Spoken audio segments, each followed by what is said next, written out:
everyone, my name is Lauren and welcome back to my library. Today I am here to bring you my February wrap up. Now, usually I do like a week by week wrap up because otherwise I don't remember what I'm supposed to be talking about, or like I don't remember specifics and plots and things like that. But I didn't do that this month. I haven't filmed in a while and now you will have to watch me try and remember the specific details of the books I've read for the last month.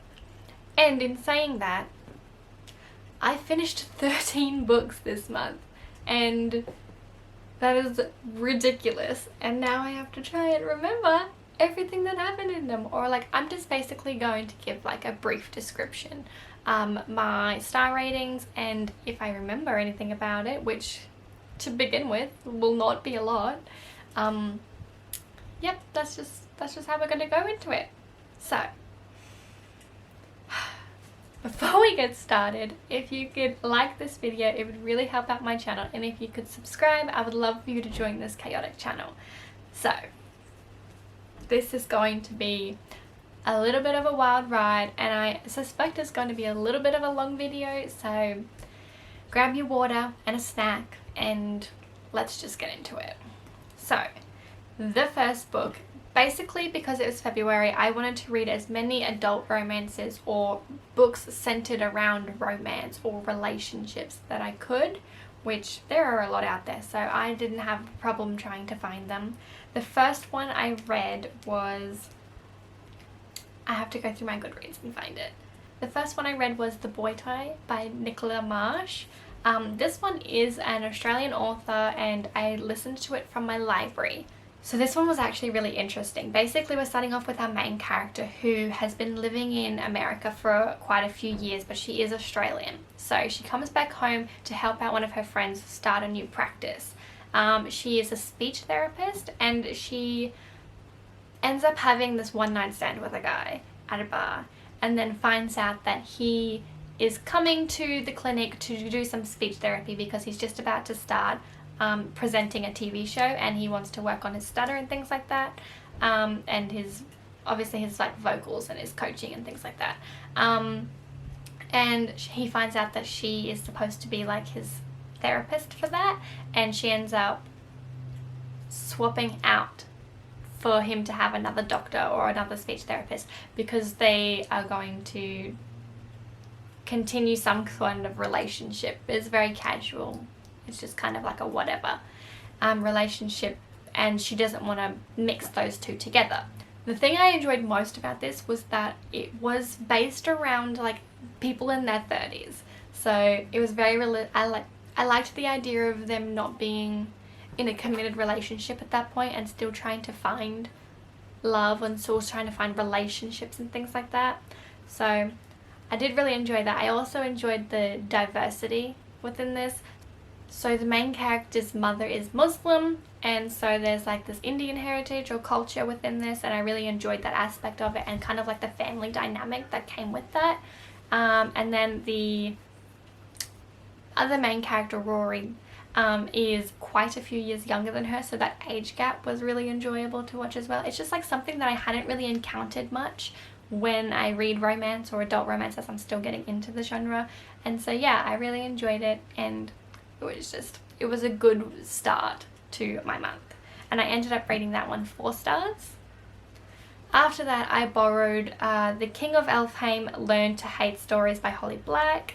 Obviously this is like a little novella for the Cruel Prince, and it was okay. I rated it 3 stars. I liked the idea of learning why he hated stories and things like that, and the last one at the end was really interesting, but you know, I feel like he spent so long trying to be bad and trying to be the worst thing that it was weird to read him being the hero of the story, and it was just a little bit, yeah, it was interesting.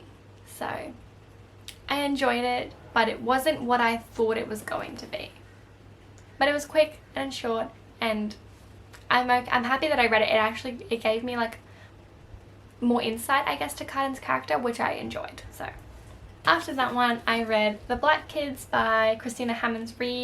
This is centered around police brutality and the riots that happened in, it was 1992 in Los Angeles. I really enjoyed the story. It was something that I haven't read a lot about. It also gives me like a little bit of an educational perspective on what happened, because I wasn't aware that this even occurred, and I'm kind of quite sheltered, I guess, around the things that used to happen and the history behind this. So it was really interesting to open my eyes up and have the opportunity to educate myself on some of the past things that have happened in this community. After that one, I ended up picking up Beach Read by Emily Henry. This one I really enjoyed. It's like a second chance romance. I think that's what it was. They used to know each other, they used to go to college or something together, the two main characters, and basically the main character's father has passed away and has left her this holiday home that she didn't even know he had, that he used for his mistress. So she finds out that he's been cheating on his mum, or her mum, for quite a long time, and her mum knew about it. So she's kind of in this situation where she doesn't know how to deal with her emotions, and she goes to the house to pack it up and sell it. And her neighbour ends up being the guy that she used to go to college with, who's kind of like this snobby book, or the snobby author that she didn't really like. And so she goes there to try and write another book that her agent or her publisher is waiting for, which she says that she started, but she hasn't actually started. And they kind of form this relationship, enemies to lovers, kind of like a rekindling of something that could have been, I guess. And I found it really interesting, and I really loved it, and I think I rated this one 4 stars as well. Yes, I rated this one 4 stars. After that one, I read Take a Hint, Danny Brown by Talia Hibbert. This one, I don't remember much of it, but I just remember loving it. Like, that's all I remember.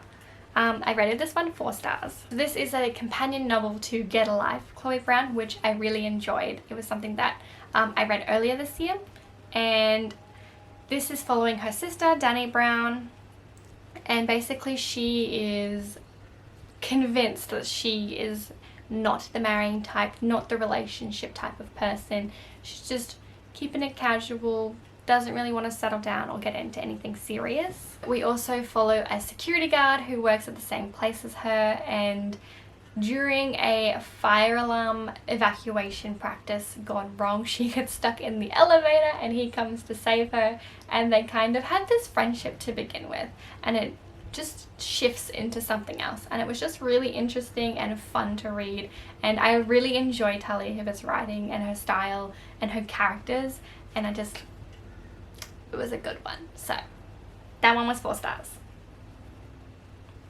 After that, I read Flow and Grip by Kennedy Ryan. These ones were very interesting. So I haven't really read a lot of like musician type books, or like books based on musicians and the kind of lifestyle that they live and what goes on in the background. Essentially the main character is the manager of the rapper or the R&B artist. Flow is the novella that is like a prequel to Grip, and Grip is like obviously the first novel.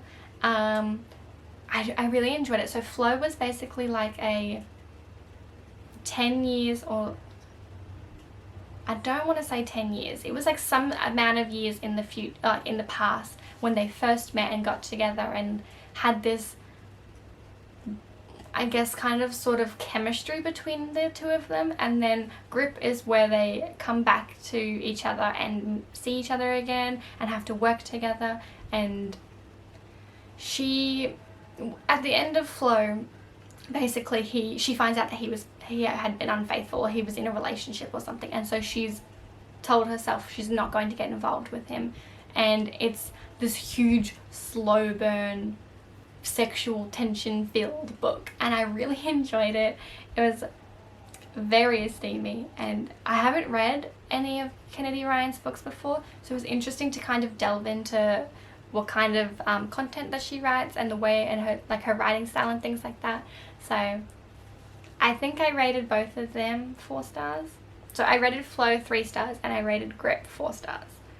And then I went to You Should See Me in a Crown by Leah Johnson. This one was the cutest thing ever. Like, this was just so enjoyable and adorable. I really, really enjoyed it. I ended up rating this one 4 stars. So this one follows Liz, who is trying to become homecoming queen so that she can get a scholarship to the college that she wants to go to, because she didn't end up getting the scholarship that she wanted and can't afford to go to the college that she wants to go to. This is her only chance to be able to go to that college, so she kind of does everything that she can in order to become homecoming queen. And on the way, she falls in love with a girl, and it's adorable and I love it, and it's just so good. So good. After that one, I picked up Cinderella is Dead by Kaylin Barron. I rated this one 3 stars. It was an interesting concept and the premise sounded really good. I don't remember anything that happened in this. Essentially, we're following Sophia, who has fallen in love with a girl in her hometown, but it's very frowned upon. You're not allowed to do it in this fantastical world. And all of the girls have to go to a ball and find a boy to marry. And basically that's the general gist of the expectations that the kingdom has on them. She refuses to do that. She doesn't want to marry a boy. And something ends up happening at the ball and she ends up running away. She ends up finding another girl, don't remember her name because, you know, that's me, and they end up discovering the truth of the kingdom and what's happened, and they work together to fight back and try and take more control over the kingdom and put it in the people's hands that actually deserve to be ruling. So this one was really interesting.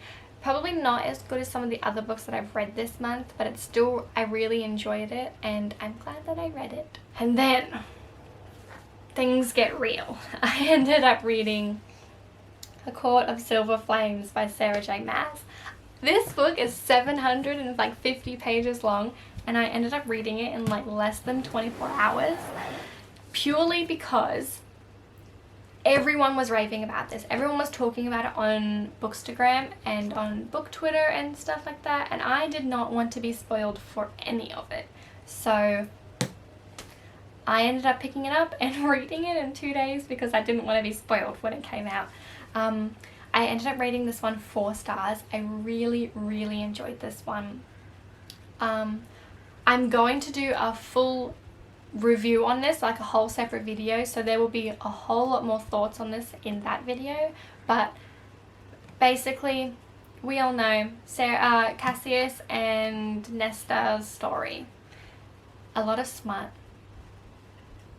a lot of healing, which I really, really enjoyed. The first half of the book I felt kind of dragged on, but now that I've had a few days to sit and think about it, I am glad that that's how this book went. Like, I wouldn't change it, a lot of things in this book. I really enjoyed the healing aspect and her finding herself and forgiving herself. And I think that if I had read this in the darkest point of my life, this would have been like a lifeline for me. And I appreciate the fact that this is going to be that for so many people out there, and I just really respect Sarah for giving everyone that needs this book into their hands, being able to put it out to the public and having people be able to read it and relate to it, because I felt like that was such an important aspect of this novel and it's something that I just really enjoyed. So I will have more thoughts about this in my other video. After that one, I ended up reading As Far As You'll Take Me by Phil Stamper. This one is following a gay character, I don't remember his name. He's living in a conservative area in America. I think somewhere down south. I don't remember the exact location. And he ends up lying to his parents to say that he got into a symphony or an orchestra of some sort in London, and he's going to move there for 3 months. And so he tells his cousin who lives over there that he's going to go stay with him until the 3 months are up, until he turns 18 and he can decide to leave. Because basically his parents don't accept the person that he is. They're trying to really push him to go to church and to kind of relinquish himself from his sins and try and set him up with women. And he doesn't want that. He kind of just wants to be himself. With this book too, I just wanted to add that there are some trigger warnings in regards to this novel. There is homophobia, and there is quite a lot of talk of eating disorders. Not so much a specific one, but the main character does suffer from one of those. So if those are things that you do not feel comfortable reading about, then maybe skip this novel. And then he goes to London and kind of finds himself, finds this group of friends, and really, it's like a coming of age story. He kind of finds out the kind of person that he wants to be and gets into this relationship, and it's all like that kind of drama where like you're learning who you are, you're learning what you want to be with someone else, and like the feelings that come with that. I rated this one 3 stars, I think, just because I'm not at that point in my life anymore where I can relate so much to a coming of age story. I'm kind of at that point where I just passed that point, I think. So reading a book where a main character hasn't been in a relationship and they're getting excited from holding someone's hand and they're getting worried about having to kiss someone is kind of getting to the point where that's just not where I'm at, and I just want some more of the actual like serious, delving deep emotional relationships that come from growing up, I guess. And so that's the only reason why I didn't rate this book higher. I actually really enjoyed it. It was just some of the parts of it obviously weren't dedicated or written in with someone like me in mind. And that's perfectly okay. I really still enjoyed the concept of the story and the writing style, and I really did enjoy this a lot more than The Gravity of Us, which was, I believe, Phil's first debut novel. I felt like this one was a lot more developed and defined, and the characters were a lot more fleshed out, and I really enjoyed that. So I'm glad to see that he is growing as an author, and I'm just happy about that. And then I read The X Talk by Rachel Solomon, I believe. Rachel Lynn Solomon. So this is about our main character works at a public radio station, and there's this new guy that comes in, and she's been there for 10 years, and he's just out of college or just out of grad school and thinks he knows everything and gets the opportunities to do what he wants, basically. The boss is very sexist and misogynistic and talks down to women, expects them to take notes in all of their meetings, never asks the men to do anything, and just kind of compliments the men while backhanding the women, essentially, and just like talking and just like, yeah, it was a very interesting story. I liked the dynamic of that and having to read that and how the main character dealt with things like that. I think that's very important in today's society because it is still something that is very real. So the two main characters have been put on a show together where they are supposed to be exes dishing out relationship advice, except neither of them like each other very much, and they haven't ever dated, so they're kind of lying to the public, and they both know that it's wrong and they both feel guilty about it. But as they work together, they kind of grow this relationship, and there's like just this great sexual tension in this novel. I absolutely loved it. And the height difference and the age difference is just like, that was super interesting and enjoyable for me. I really enjoyed that aspect of it. And you know, it also deals with grief and like recovering and not really being able to find your place in society. And I really enjoyed this novel. It was really fun and exciting and enjoyable, and I rated this one 4 stars. And then we come to the last book that I read for the month of February, and that is A Clockwork Princess by Cassandra Clare. I started this in January and I ended up putting it on hold and just putting it down and picking up all the other books because I wanted to focus on relationships and romance. And then 2 days ago I was just like, I just want to finish it. Like I was halfway through and I just needed to smash it out. I ended up rating this one 3 stars, and I don't think it has actually anything to do with the book because I really did enjoy the storyline and the concept and everything that happened in this concluding novel.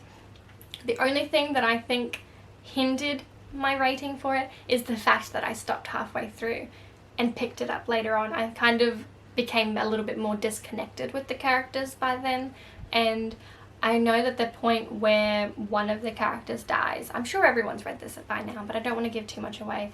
I was almost in a car accident when I was listening to the audiobook, and I wasn't, like someone cut me off, they didn't use their indicator, and I just like kind of freaked out, and I was more in my mind thinking about the accident or the near accident and things like that I didn't properly comprehend what was happening in the novel, and so that kind of like missed its mark on me, and I'm still really mad that it even happened because that I know that it happened and I've heard about it, but like it's just connected to that me freaking out about almost being in an accident. But the end of the novel, I cried because it was sad and it made me sad, and it obviously shows that I was still connected to the characters despite me stopping halfway through. And then right at the end, my heart healed again and I was happy again. So I'm glad. I really enjoyed it. It was sad. It was happy. It was not as action-packed. These are definitely like relationship and character focused rather than like plot driven, but it's still something that I really enjoyed, and I'm just glad I finished this. This is the first series or trilogy or anything that I finished of Cassandra Clare, so it's a step in the right direction. Oh my goodness, this has been going on forever. Those are all of the books that I read in February. I cannot believe I read 13 books this month. That is just like wild to me. It just blows my mind. Thank you so much for watching if you've made it to this point of the video, and I will see you in my next one. Bye!